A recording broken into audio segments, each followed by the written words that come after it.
For the past year, I have had the pleasantry of DMing a Pokemon-based D&D session for my friends. It's Voltorb. I did it. I drew one. That's an Electrode. That's what I said, Electrode. It is going incredibly well and I have no complaints whatsoever. Obviously, leading up to it, I had to ask my friends a couple questions like, well, what kind of Pokemon do you want to see, what region would you want to go through, and what kind of games did you play growing up that really encapsulated the Pokemon feeling for you? And I got the usual answers, everything from Cynthia to Joltik to Ditto and Team Rocket, with one of my friends even saying that she loved Domino as a character.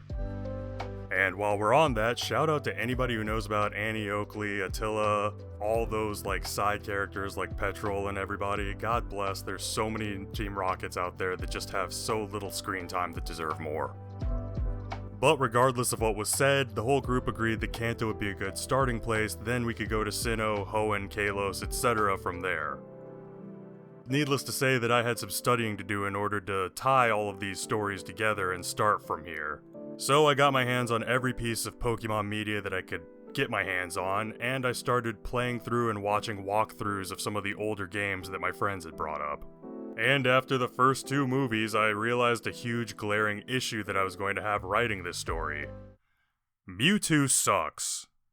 As a Pokemon. Let me explain. When I think of Pokemon, I think of a sentient pet. You know, you have your goldfish, your cat, your dog, maybe a tortoise or a parrot if you're a little eccentric, I'm not judging. But now imagine that dog can understand you on a level that is higher than fetch, throw, play dead, or paw. It takes the idea of, hey, if you're taking the dog out, have it home by sunset, to, hey, Ursaring, 6-foot biped bear. Bring her home before dinner time, and if anybody or anything messes with her, hyper beam it. You understand what I'm saying now. It's more sentient than a regular animal, but you still wouldn't want to run into it in the forest because you wouldn't be able to reason with it in the wild. Now we come to Mewtwo. Mewtwo is a great Pokemon, and I would argue one of the most iconic designs that the franchise has come out with. But he's more of a character than he is a Pokemon. In the first and most famous movie that he's in, he destroys the cloning facility that created him, then copies and pastes the facility onto the island using just his psychic abilities. After that, he sends out invites to everybody, after kidnapping a Nurse Joy and wiping her memory and brain controlling her, by the way. But he sends out invites to everybody he can find so he can find the strongest Pokemon trainers. All to prove himself to be the best Pokemon trainer and the strongest Pokemon there is. To ensure that only the strongest make it through to the island, with a flick of his wrist he creates a hurricane strong enough to shut down a major port and make people shelter in place. Then, when our heroes get to the island, he shows them that not only can he flick hyper beams away like they're flies, he's also created, again from scratch, just with his brain, Pokeballs that can capture not only Pokemon, but Pokeballs that have Pokemon inside of them. He then makes clones of everybody's Pokemon that are just as strong if not stronger than their original counterparts, accidentally turns Ash into stone when he starts fighting with Mew, realizes the error of his ways, drops the greatest quote of our lifetime. I see now that the circumstances of one's birth are irrelevant. It is what you do with the gift of life that determines who you are. Refuses to elaborate, and leaves. Well, he actually teleports everybody to the mainland and mass wipes their memories of any of this ever happening, but, you know, that doesn't sound as cool, nor is it memeable. You get what I'm saying. Mewtwo could be dropped into any DBZ, early DBZ at least, arc, and he would fit right in. As such, the next couple of movies felt off because the power level felt like it had dropped a little bit. The bar had been lowered for Lugia and friends. Nothing on Lugia, I love her in her movie, I think she's a incredible Pokemon, but that's just an unattainably high standard to set off the bat out of the gates for anybody. And it's kind of obvious that they were trying their hardest to hit that bar again and recapture lightning in a bottle. Even though this wasn't actually Entei, spoilers, there's a reason nobody really talks about this movie as much, but you get my drift. This feeling kinda continued until I got to the Gen 3 movies, especially Destiny Deoxys. So just a quick recap, Deoxys comes down out of the sky following a meteorite, and Rayquaza, sensing something just entered its atmosphere, comes in after it and starts fighting it. After a short one-sided fight, Rayquaza ends it with a hyper beam and turns Deoxys into a meteorite itself. Wait!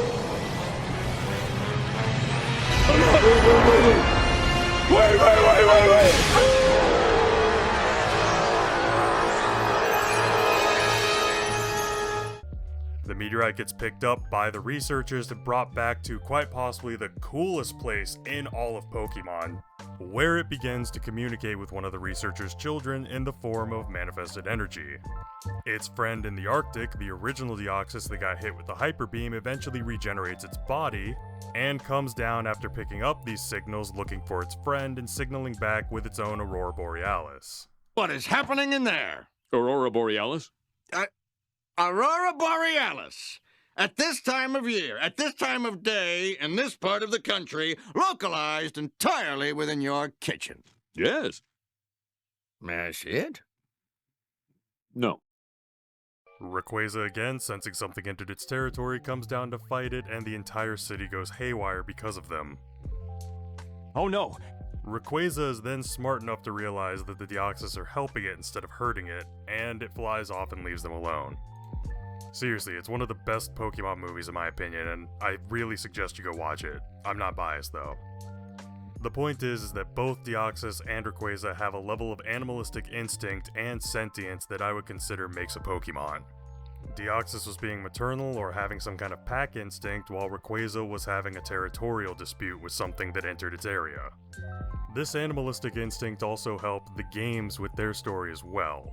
Unfortunately, Groudon and Kyogre don't have a movie from this era. If they do, please let me know in the comments. I would love to watch it, and I'd love to have more excuses to watch Pokemon movies. But in their games, they are portrayed as being more animalistic, which makes them, their story, and Team Aqua and Magma even more terrifying. Whereas Mewtwo was sentient enough to understand it was strong enough to leave, Kyogre and Groudon more or less give off this idea of once awoken, it's whoever can control me gets me. Now, Team Aqua and Magma do screw this up in the games by grabbing the wrong orbs for each of them, but you can understand when I say how terrifying it would be if their plans did come to fruition. Archie... oh wait, hang on. Archie could easily threaten to flood areas, or turn barren deserts and landscapes into fruitful farmlands. Maxie could have Groudon walk around in a 5x5 square off the coast and just make an island. Then he could make a city on that island or his own resort. It doesn't matter because both are incredibly smart options. Either way, he's funneling all that money into Team Magma. Think about how Team Rocket took over Saffron City, now think about an entire small island continent controlled by criminals. It's terrifying to think of such a place. Even more terrifying is the Pokemon in both of these situations can't immediately be reasoned with. Again, they're more animalistic. You're up against two super ancient magical dinosaurs that can control the weather. And the only way to stop them is to go try and tame your own super ancient dragon with a temper and try to avoid getting bodied by him. Now, Mewtwo is a stronger bioweapon and a bigger threat, but his sentience makes him less threatening overall. Where Mewtwo has morality and even sounds remorseful at what he's done, the Weather Trio could kill thousands, and after the story's said and done and you let them go, they would just go back to sleep like they were just doing what they were told. Next up, we have Latios and Latios, who go a little bit closer to Mewtwo on the sentience scale, but still, I would consider Pokemon. In fact, I would argue that this is the best way to show sentient Pokemon in this manner. They conceal themselves and they're smart enough to only show themselves to people that they deem trustworthy. Which is a world building and a movie trope, but I don't know what it's called, to be honest with you. Also, the ending is important too because it kind of demystifies the idea of there only being a Latios and a Latios. See, when Ash leaves the island, there's a scene that shows multiple Latios and Latios flying alongside of him, escorting him off. They're just concealed. Going back to what we said earlier, it's just a rare species of Pokemon that conceals itself from most of the population. Which surprisingly is what many people believe Bigfoot does, but that would be an entirely different video and a whole nother subject. But Liviatin, Jirachi can talk, what about it? You are correct, and I would argue that Jirachi's the high end of Pokemon sentience that they can have without being a character. Jirachi can talk and it can understand human language, but it does so on a childlike level. Along with this, its powers are demystified as well. For an example, when wishing for candy, it doesn't make candy out of thin air, it teleports it from another location to where it's at. This helps the story because it makes complete sense that Jirachi would get the legend of being a wishmaker, as the first people who interacted with it most likely didn't understand what teleportation was and thought that it was truly granting their wishes. Now, I could keep going on with this and talking on about all the other Pokemon movies, but I actually didn't watch them. I stopped at Shaman because I stopped halfway through. I couldn't deal with this thing. And I had to get started on DMing the story that I had set up thus far. But I will continue watching the Pokemon movies, and I hope that you do too. And this isn't my way of saying Gen 3 is better, but I am pretty biased. But I will say that looking back on it now, the more animalistic approach that each of the legendaries have in their respective movies and games helped make their stories better and helped make their worlds feel more alive. And I would honestly go so far as to say that it's possibly part of the reasons why it cemented itself as one of the most beloved and popular Pokemon generations.